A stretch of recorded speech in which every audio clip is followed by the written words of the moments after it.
Good evening, everyone. My name is Akash Srivastava, and I have secured 482nd rank in UPSC CSE 2023. This was my fourth attempt. मैंने पहले भी 3 attempt दिए थे. मैंने तीनों बार mains लिखा, बट मेरा मेंस क्लियर नहीं हो रहा था. इस बार SFG ग्रुप में मैं जुड़ा सत्यम सर के साथ. एंड वैसे तो मैंने कोचिंग्स इस बार डेली आंसर राइटिंग के लिए भी एक ज्वाइन की थी. बट व्हाट आई रियलाइज कि किस तरीके से एग्जाम के क्वेश्चंस को अटेम्प्ट करना है, मैंने असली में इस ग्रुप के थ्रू ही सीखा. पीयर लर्निंग भी, और जो सर ने एक प्रैक्टिस करवाई मेंस के टाइम पे. प्री के टाइम पे मैं बहुत एक्टिव नहीं था ग्रुप पे, क्योंकि प्री मेरा पहले भी 3 बार निकला था 3 अटैम्प्ट्स में. बट मैंने रियलाइज़ किया कि मेंस में कुछ ऐसी मिस्टेक्स हो रही थी, चाहे आंसर राइटिंग में या रेगुलर ना लिख पाने की वजह से होगा. But something was not clicking properly. तो जब सत्यम के सर के साथ मैं जुड़ा और रेगुलर मैंने आंसर राइटिंग स्टार्ट की, मैं लिख रहा था, पहले भी लिखता था.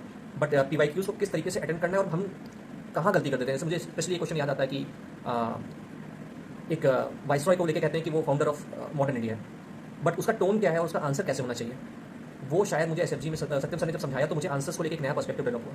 तो मेंस में सर की हेल्प से मैंने क्लियर किया, और रेगुलर आंसर्स लिखने का मैं ट्राई करता था, दूसरों के आंसर्स देखता था, जिससे काफ़ी कुछ सीखने को मिला. इससे मेरा मेंस GS स्पेशली मेरा इंप्रूव हुआ. ऐसे में भी हमने कुछ ऐसे थे जो साथ में लिखे थे. कुछ लोगों को मैंने भेजा भी अपने ऐसे कि आप देखिए, मैं आपका देखता हूँ. तो उससे भी कई बार आपको नए पॉइंट्स सीखने को मिलते हैं. तो ये चीज़ें मेरे साथ हुई SFG में जुड़ने की वजह से. तो इसके लिए मैं सत्यम सर को बहुत बहुत थैंक यू बोलूँगा कि उन्होंने इतना सेल्फलेस एक्ट, मतलब शायद हम सोच भी नहीं सकते कि कोई व्यक्ति जो एग्ज़ाम के दौरान हो, वो अपने से ज़्यादा ऊपर अपने पीयर्स को रखते हुए उनको पढ़ा भी रहा है और लगा भी हुआ है. तो मैं जनरली बिल्कुल bottom of my heart thank you बोलना चाहूँगा सर को. और इंटरव्यू प्रिपरेशन के टाइम पे भी, क्योंकि न्यूज़पेपर्स को पढ़ना रहता था लेकिन टाइम कम था और पहला इंटरव्यू था, तो मुझे आइडिया नहीं लग रहा था कि किस तरीके से न्यूज़पेपर को पढ़ा जाए इंटरव्यू पर्सपेक्टिव से. तो मैं रेगुलर सर के सेशंस अटेंड करता था. रोज़ ट्राई करता था कि एक्टिवली पार्टिसिपेट भी करूँ, आंसर्स भी देता था, ट्राई करता था कि एक आध आर्टिकल मैं भी डिस्कस कर पाऊँ. 1-2 बार किया. बट उससे मुझे लगता है कि जो एक बोलने की हैबिट होती है, कि बाकी हमारे फेज में हमें चुप रहने की हैबिट हो जाती है, इस फेज में मुझे लगता है बोलना बहुत ज़रूरी है. तो वहाँ भी मैं सर से सीखा, और मुझे लगता है उसकी वजह से इंटरव्यू में भी ठीक ठाक नंबर मिले होंगे मुझे. अभी नंबर तो नहीं आए, बट आई होप कि अच्छे ही मिले होंगे.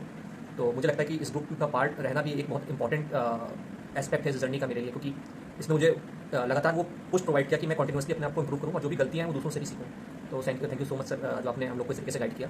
एंड आई होप कि आप आगे भी हम लोग को गाइड करते रहेंगे.